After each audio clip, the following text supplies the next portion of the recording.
Okay, so just going to start off with, this is a picture of me on the right. This is what I do most of my time in working in trying to understand what's going to happen in the future. So first of all, what I'm going to do is take a look at trying to put sort of a global perspective on what is happening in the world and to help put barley issues into context. The purpose of this really is to illustrate a background to stimulate discussion and questions about, well, what are we going to do next for barley research, and how does barley fit in with the wider food system? I'll be honest, I'm going to try and be a little bit provocative, and in advance, I feel I should really try and be, well, I'm going to be a little bit heavy, but you'll understand what I mean in a minute. But I'm also very optimistic about the solutions. So most of my work is concentrated around what I call the science of foresight, that is using tools to envision future conditions. And of particular interest to you, I think, is going to be our work on trying to simulate the impacts of climate change on barley in Scotland. Now, this is a bit of a gamble. I hope this is going to work, but I'm going to explain this to you as it starts to run. What you're about to see is the atmospheric CO2 concentrations around the world starting from 1979. The red dot is the recordings made at Mauna Loa in Hawaii. And the other dots are stations around the world. The ones to the right of the plot of the bouncing red dot are in the northern hemisphere, and the ones to the left are in the southern hemisphere.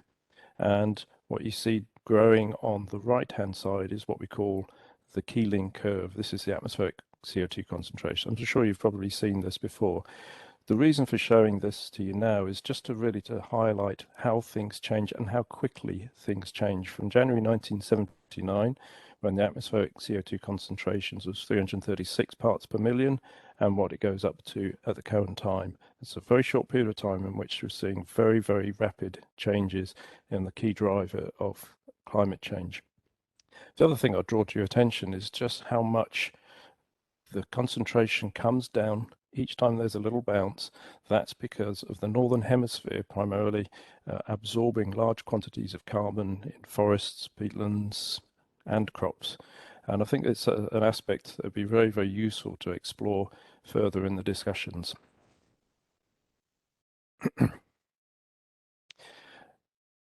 So, the food system, it's currently driving the loss of balance in ecosystem services for climate change, for climate regulation. What this graphic tries to represent is that on the one side of the seesaw, we're increasing emissions due to human activity and from ecosystems. On the right-hand side of the balance, ecosystems are losing their capacity to absorb greenhouse gases. So the big risk is that we see we pass a tipping point, to which point we have runaway climate change. And make the strong case to argue for climate stabilization. What we really need to do is rebalance the three components of this carbon cycle.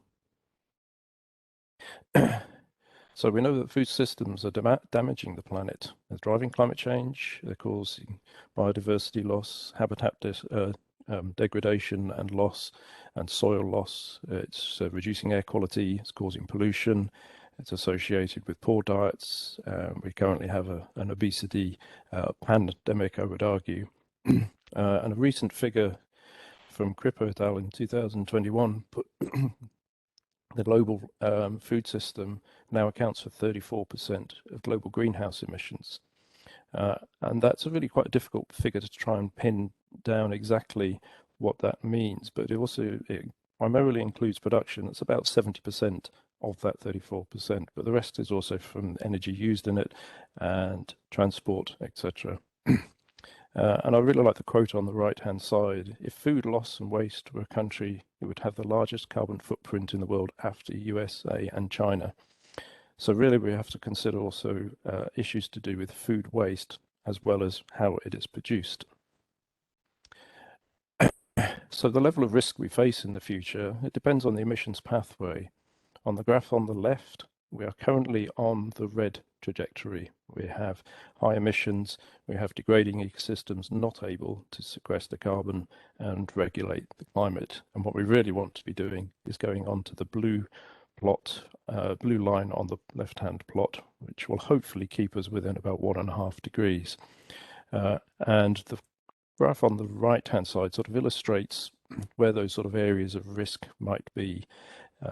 If the lower the temperature, obviously, the lower the risk. I wanted to try and convey in this graphic the scale and the consequences of some of these risks. I produced this graphic for the COP26 climate conference recently held in Glasgow. And it's actually quite a disturbing graphic to put together. What you see at the bottom of the coloured chart is the sort of observed temperature for Glasgow since 1960, and the top half are 12 different projections of the future. And what I tried to do in the text was just try and encapsulate material from IPCC reports and other places as to what these different temperatures actually really mean. So if we take the point of 2030, we might be looking at 50 million climate refugees. And sometimes we get a little bit sort of lost when we're talking about, difference between 1.5 degrees or 2 degrees. A lot of these things have really very major consequences. Against this sort of background and looking into the future, the food systems are also having to change to meet increasing demand. We have projections of population growth and increase in affluence, therefore spending power, and interest in what people are actually going to buy in terms of food, and at the same time different potential sort of pathways for the energy that's associated with these projections. What I've tried to do here is sort of capture that information and put it into what's called the Ehrlich and Holdren IPAT equation, where environmental impact is a function of population, affluence, and technology, or energy, for different sort of future scenarios, narratives, and these are the ones used by the IPCC for the climate projections. And what we can see here is that in the future, the level of environmental impact just sort of rockets compared to the black line for the historical period. So what we really try and convey with this message is just the scale of which environmental impact will come about from increases in population and affluence and our energy use. And if we put on top of that climate change impacts, you start to see the nature of the scale of the risks we're facing. So we ask the question, how resilient is the global food system?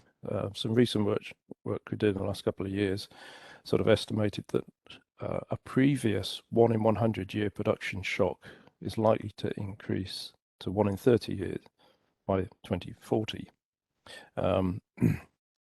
And these sort of types of impacts, this is droughts, floods, reduction of crop production, are going to impact the sort of most vulnerable people, but they're obviously in both rich and poor countries. And as was seen in the Arab Spring and the price rises of wheat causing shortages of bread in Egypt and other North African countries that led to the Arab Spring, those countries that rely on imports are more vulnerable, and that civil disruption can result from those types of shortages. And from the literature, what we're starting to see is impacts on cereal varies with type and location being positive and negative. Some researchers indicated that crops such as wheat and barley may actually increase in production in the future, whereas maize and others may decline. And what we're seeing really is a reliance on increased global food trade, and this leads to structural vulnerabilities in the food system. I've just recently completed a UKRI project looking at COVID-19 pandemic and food and nutrition security in the UK. And one of the outcomes from that is that we've shown that the food system can function during what was effectively a demand side shock from the pandemic, mostly due to reduced economic access by people who had lost their income. But what we're talking about in terms of climate change and ecosystem degradation are actually production shocks, and these will have different consequences. in that there may well be economic access and shortages. And at the moment, we don't really know what the consequences of that might be. So we're looking back, the past can be a useful guide to future risks, but at the moment what we're doing is we're entering a new territory in terms of event, shock, response, impact, and what the longer term consequences might be. And as I say, there is evidence that past shocks driven by climate, of course, price spike rises, and that has led to things like civil unrest, and climate change is likely to lead to larger mass migration, as well as obviously increased mortality. So the message here is that climate change, it's not just a question of climate impacts, it's a whole mixture of different shocks. So the title of this discussion really was all change. I was trying to paint a picture for you of the future scenarios. And one of the things that we sort of observe is that there's nothing constant but change. There's always going to be change. And at the moment, what we're looking at is adapting to climate change means more than just the impacts. It's a mixture of adapting to new government policies, coping with current impacts, that be it the pandemic or climate change itself. Just a point of note, 2020 was quite a long way below average production in the UK due to climate impacts. I'm also seeing food system transformation for sustainability and improved diet. And naturally, if we see changes in the economy and identifying probable weather impacts and understand consequences on what we might need to do in the future. So the point here is that it's a whole mix of different things. And I think it's risky just to consider future actions based on just trying to do adaptation or just trying to do mitigation or just considering the impacts. It is the mixture of all those three things happening together that is most important. And currently what we see with the global food system, represented here just with some graphics for the UK on the right-hand side, is that there's a very large mismatch between what we use land for and what we should actually be eating. So on the right-hand side, you see an aerial representation of the amount of land used within the UK for different types of the food system. And what I would sort of point out beyond the obvious of the amount of land that's used for animal production are things like the amount of land used for fruit and vegetables in the UK is about the same as the amount of land that we have for golf courses. And the amount of land we have for orchards is about the same as the amount of land we use for growing Christmas trees. And well, cereals, obviously a very important part of the food system, represents a reasonable percentage. But then you have to ask the question, how much of those cereals, what are those cereals used for within the food system? Is it directly into human feed? Is it feed into animals? Is it feed into the drinks industry? And it gets even more interesting when we look at the overseas land used to feed the UK, and again, how much land is used for animal production or the feed for animals. And again, this sort of mismatches with what, according to various organizations, we should be eating. The plot on the left-hand side indicates we should be having about 50% fruit and vegetables in our diet, yet currently we're only consuming about 17%. But most noticeable, and perhaps for this audience, is the suggested reduction in the amount of cereals that we consume.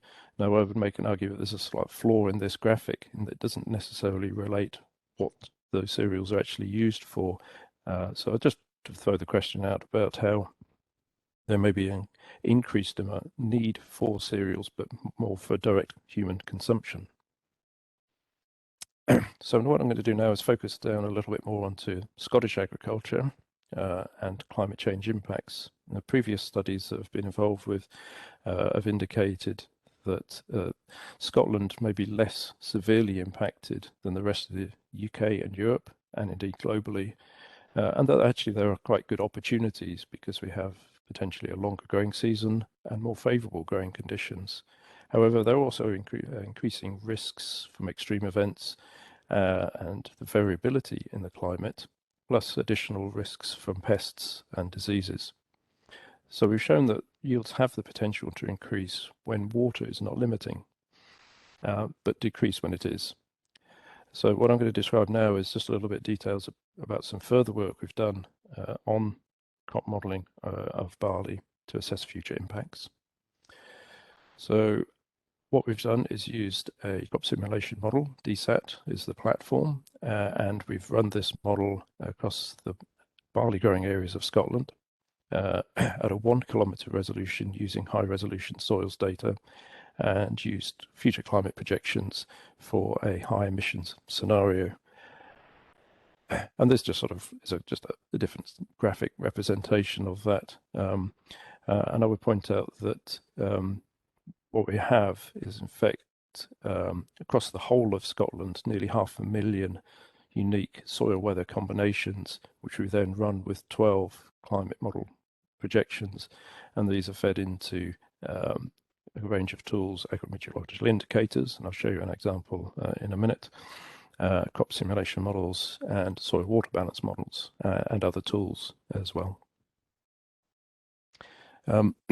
It's useful to get an understanding of the variability in the climate projections themselves. We have 12 that we've used, and here you can see the spread of them in terms of whether they're warmer and drier for the future compared to the 1994 to 2015 observed period. And this is just for the spring barley growing season. I would also caution that these are projections, not predictions. They are just a range of possibilities, but within this sort of possibility space, it gives us lots of really useful information around which we might be able to do adaptation planning. So being a bit of a skeptic scientist and a modeler, I always question how good's the data. Does it really tell us anything useful? So what you see here is a 100-year plus record of observed weather data from Balmoral in Scotland. The red line is maximum temperature, the blue line is minimum temperature, and the bar is precipitation. And the bit on the right-hand side is data from some climate projections. And what you can see with a fitted trend line is that the observed maximum minimum temperatures fit very well through, or rather the future projections fit very well with the projected continuation trend from the trend lines. And interestingly enough, the precipitation shows a decrease into the future. So conclusion from this is actually the projections are very useful. Now this is a gamble. I hope you're seeing this, because this is an animation of one of the agrometeorological indicators that we've developed. So this is what we call the plant heat stress.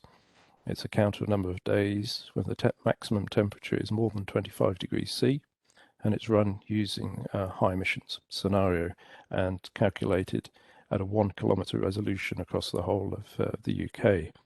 So what you're seeing here is based on observed data at 1 kilometre resolution, and when it gets to 2019, it steps on to data generated by the climate projections. And the thing I'll draw your attention to is how relatively stable Scotland is compared to the future projections.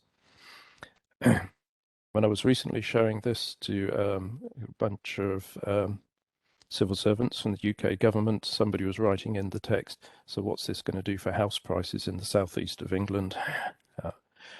When I see this, I always think, what's that really doing to the crops on the ground, and what's happening to the water in the soil in these locations where we're starting to see over 100 days a year when the maximum temperature goes above 25 degrees. I hope you find this a useful, if not disturbing, graphic. So what we can do is take that data, the climate projection data, and apply it to a soil water balance model. And what we start to see are changes in soil water through the profile of a soil. And this example here is a brown earth soil for a place called Biggar in the borders of Scotland. And the thing to try and, the top plot is for an observed period, 1960 to 1990, and the bottom one is a projection 2020 to 2050. The thing to really sort of note here is the amount of white space between the individual years representing the soil water profile, and how often it dips down in the future into what we call plant unavailable water, the purple bar. And so effectively what we're trying to convey with this sort of graphic is the potential risks of water shortages for crops and ecosystems in generally in the future.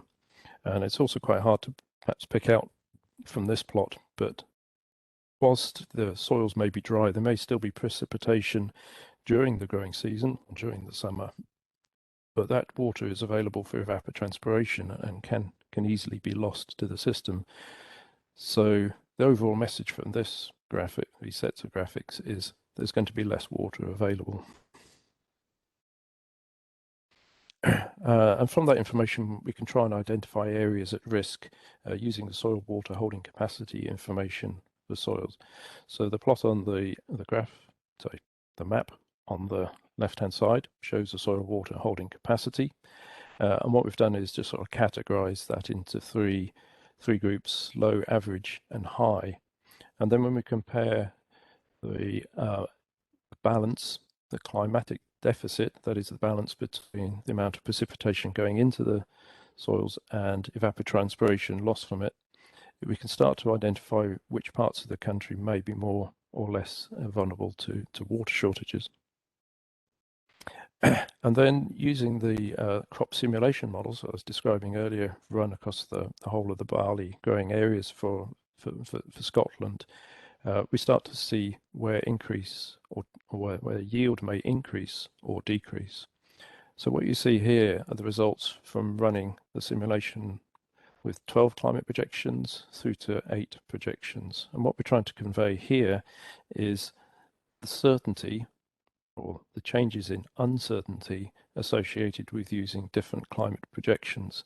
And what we can take from the map on the left-hand side is that those areas marked as blue are areas where there's an increase in yield, or those areas marked in red where there's a decrease in yield, that we can be more confident that those are locations with more or less risk, because all 12 models all 12 climate projections indicate either an increase or a decrease. So this is really quite a powerful way of trying to represent sort of uncertainty in climate projections put into something like a crop simulation model. And going back to what I was saying about the water holding capacity, we can then start to identify those areas which are particularly at risk because the crop models are indicating a decrease in yield. So just some of the key messages from some of this barley modelling work is that the response to barley growth to the future projections in Scotland is highly variable both in space and time, and this actually depends on the climate projection used. We've used just a single emission scenario, and it is a high one, but I think is still quite plausible. And also the climate sensitivity. We don't yet fully understand how sensitive the climate is to different levels of greenhouse gas concentrations.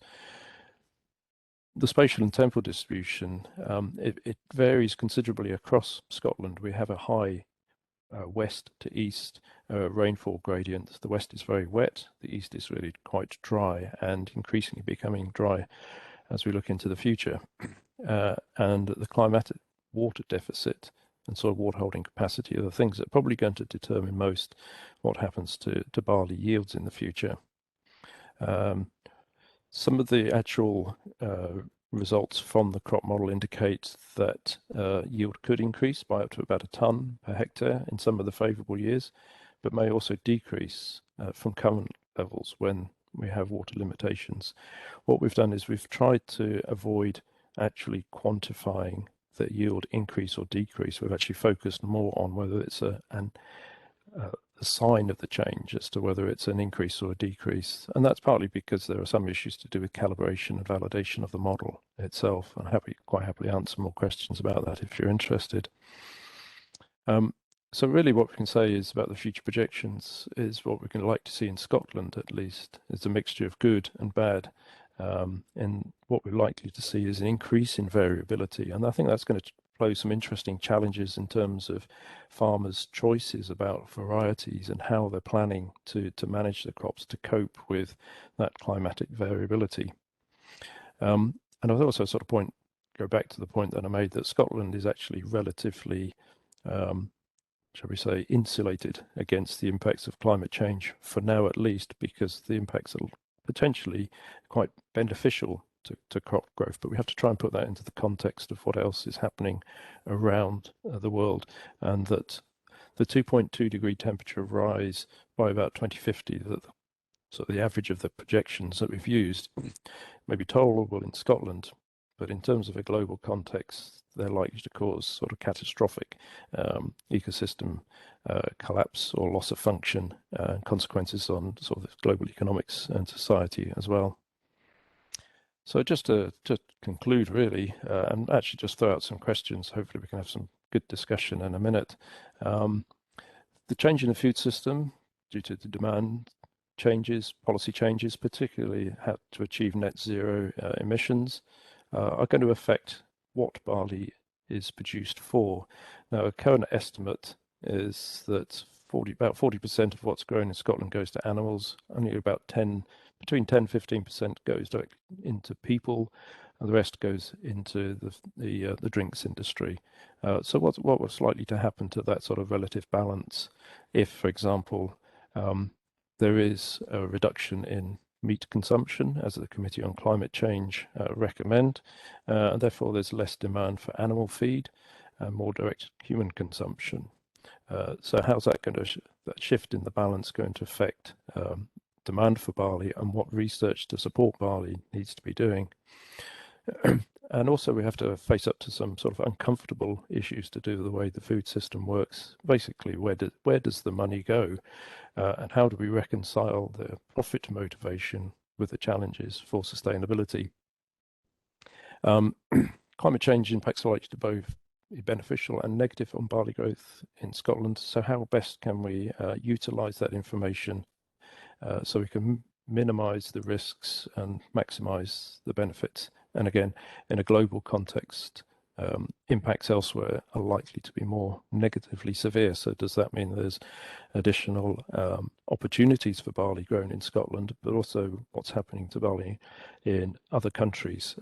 I spent some time in Ethiopia, so I'm very well aware of how important barley is to the people there, and yet they face very substantial risks from climate change.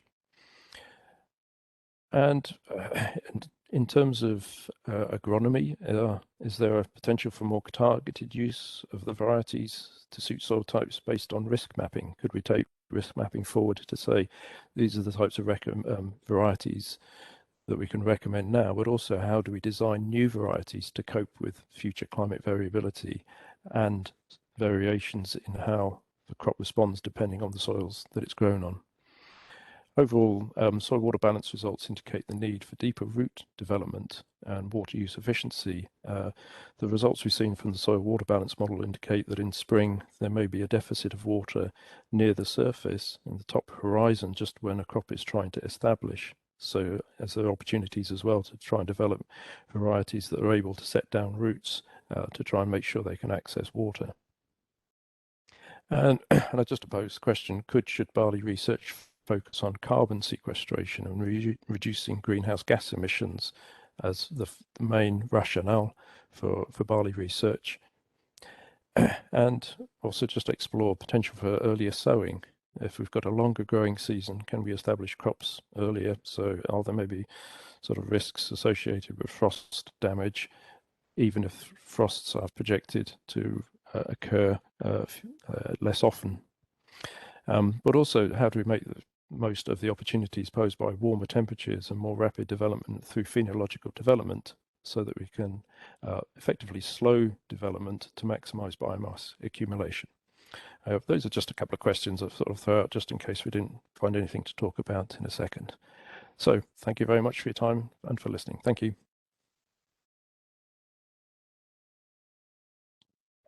Mike, thank you very much. I see some people are clapping.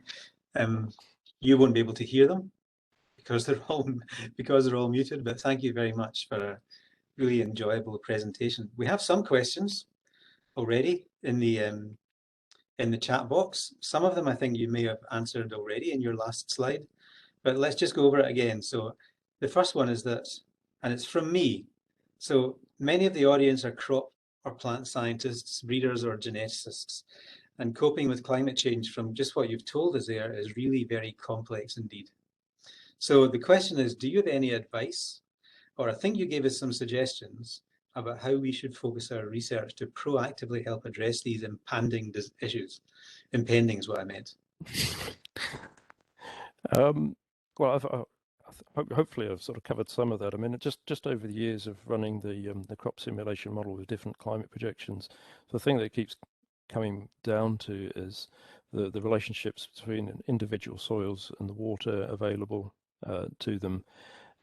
We know that if there's not enough water for any type of crop at the point of establishment and emergence, then they're going to struggle to either properly establish and grow properly. So it's that sort of first critical month or two, just an early period of growth.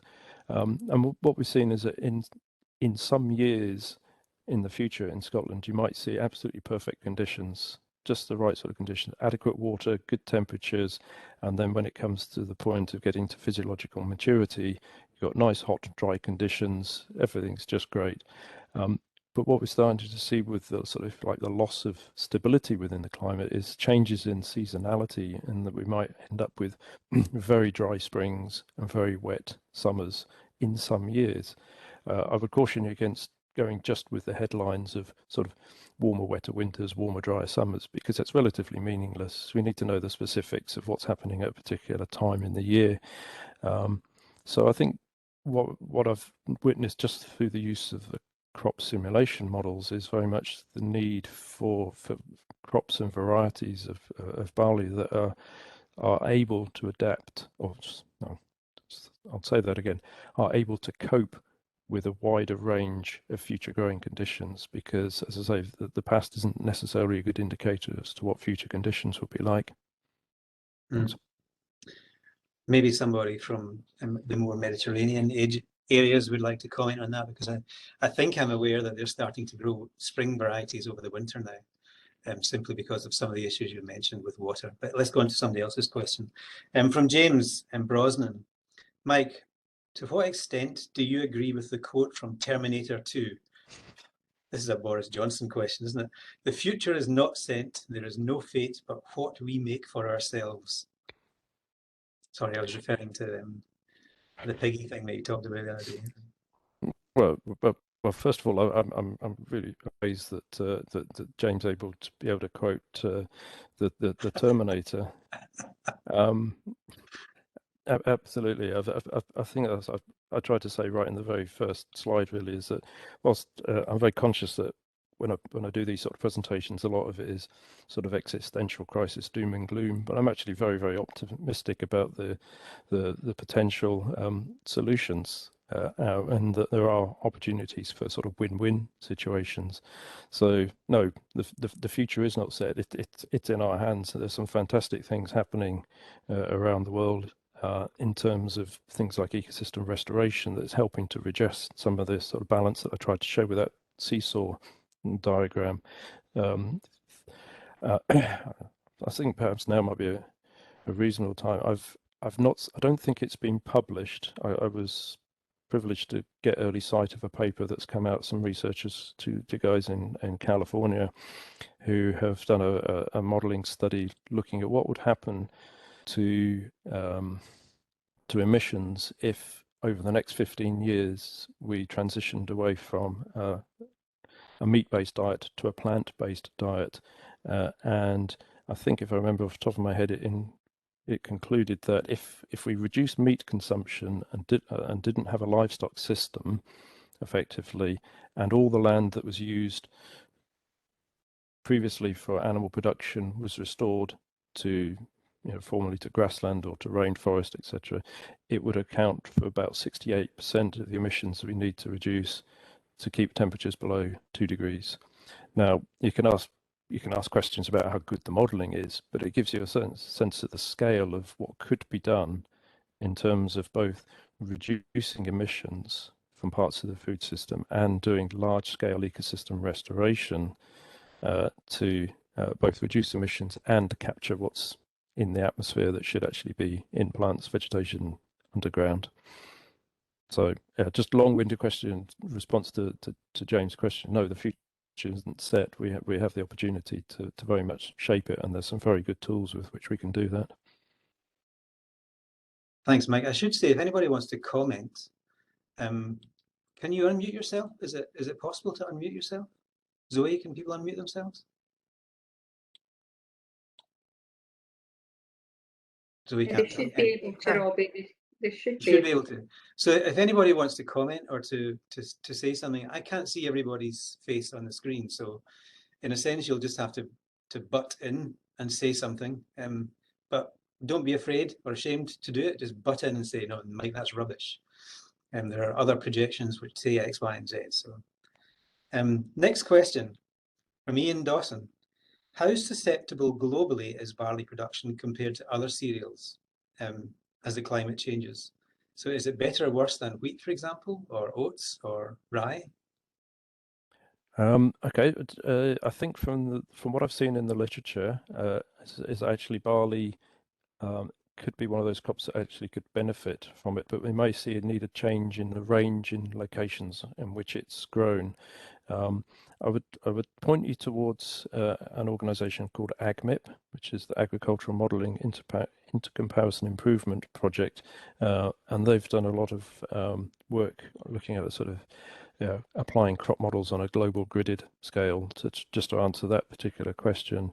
And what I think we've seen is that as I say, some crops potentially could benefit, and I think barley is one of those that could benefit, but it is so spatially variable. It's hard to sort of pin down. I think there's a danger if you say, oh, on average, barley yields could go up. It's quite dangerous because what that means is actually some locations, particularly those which are more water stressed, you get a false impression. I think on a wholesale sort of look at it is that actually what we might be doing is looking at sort of large scale changes in what is grown and where to suit the future climate, and that's going to require sort of quite a large transition and certainly transfer of skills, so that people maybe who are currently growing some particular types of crops may need to switch to others just to suit what the future climatic conditions are going to be. Because you can transfer skills, but you can't transfer soils. You're stuck with what you've got in your own particular patch, even though you can improve the quality of the soils. And that's one of the points I didn't actually talk to in one of the slides, is big opportunities for improving soil organic matter, because that helps fertility obviously, but also the water holding, water retention as well.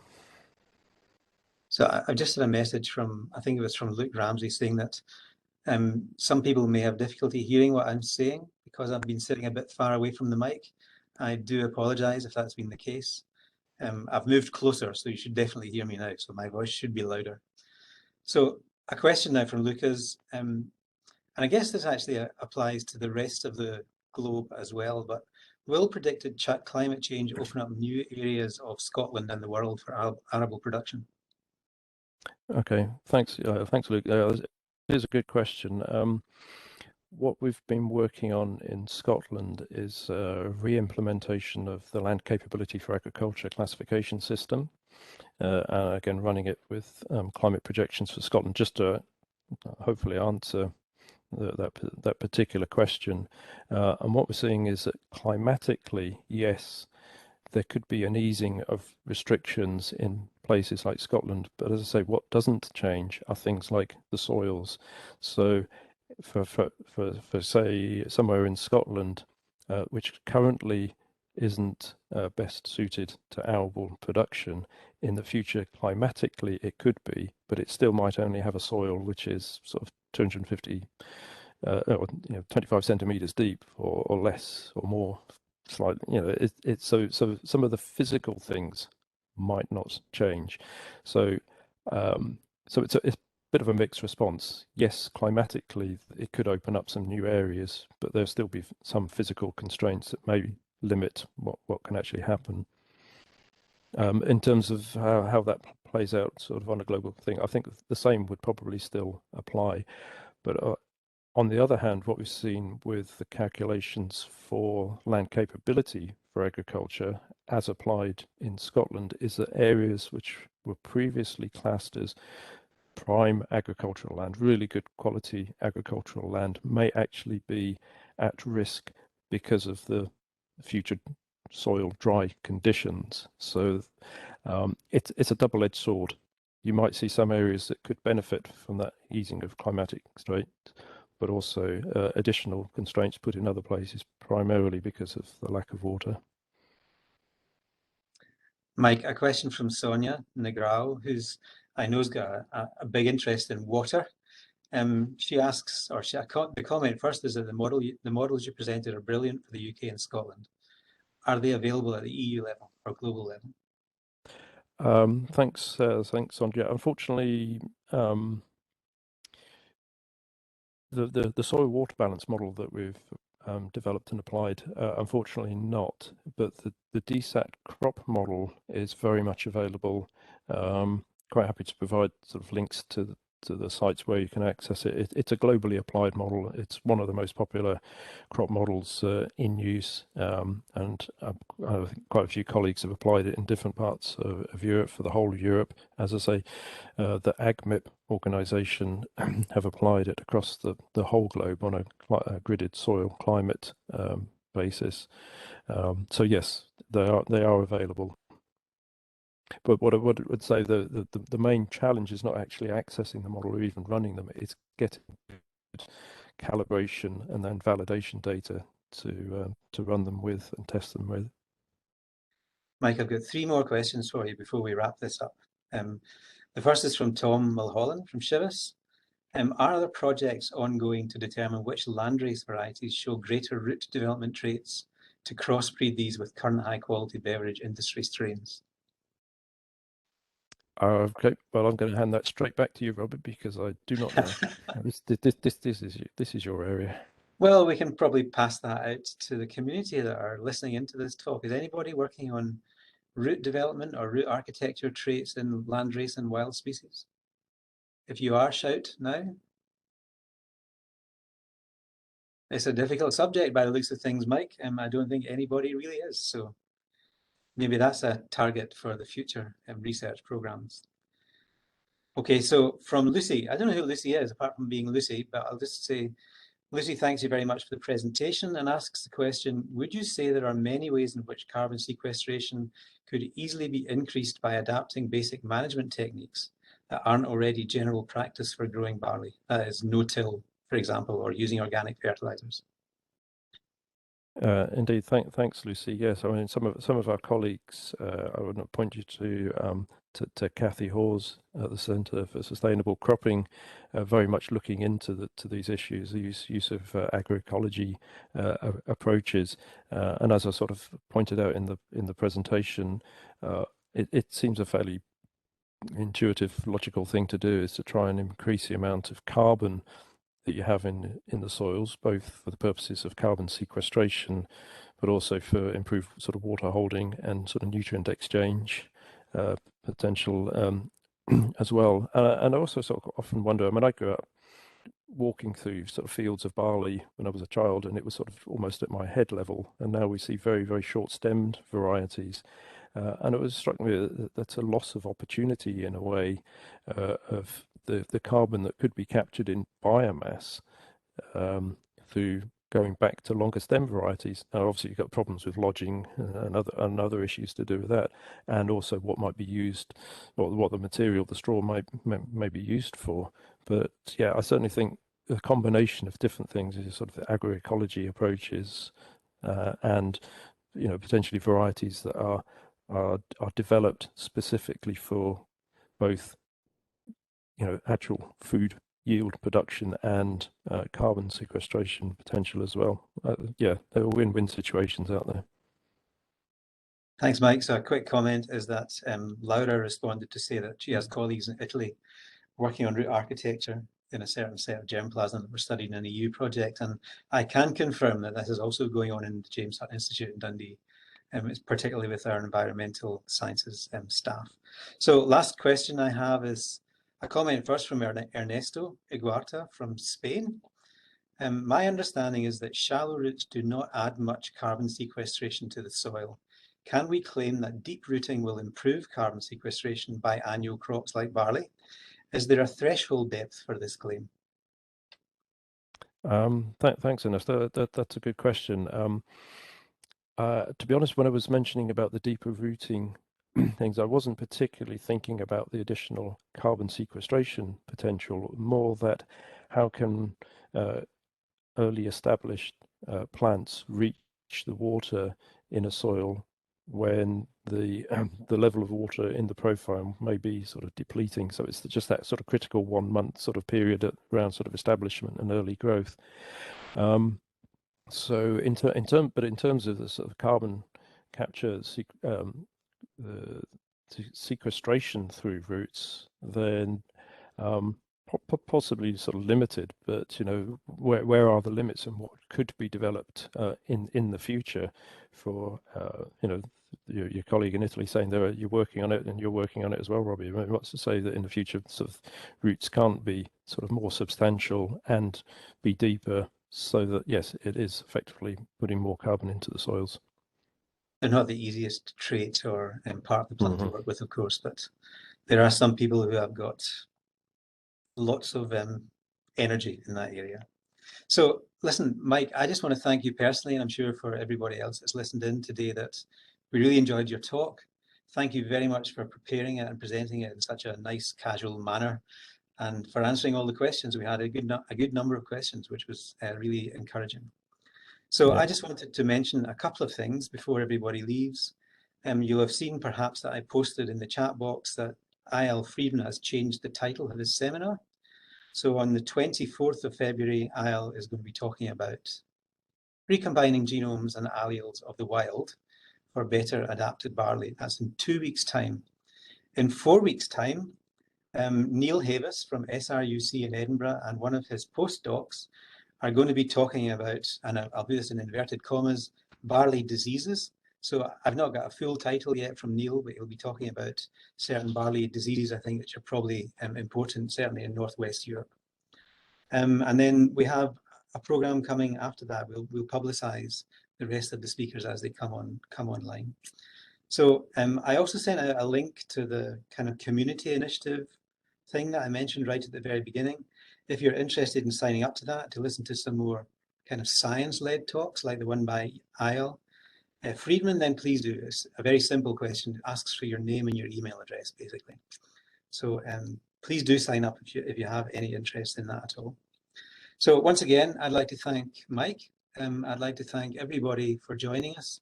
Despite the competing interests with other online seminars, I think we've had a good turnout today and a lot of good questions. So Mike, thank you very much, and thank everybody for joining us, and we'll see you hopefully in 2 or in 4 weeks' time. Take care. Okay. Thanks, Robbie. Thank you.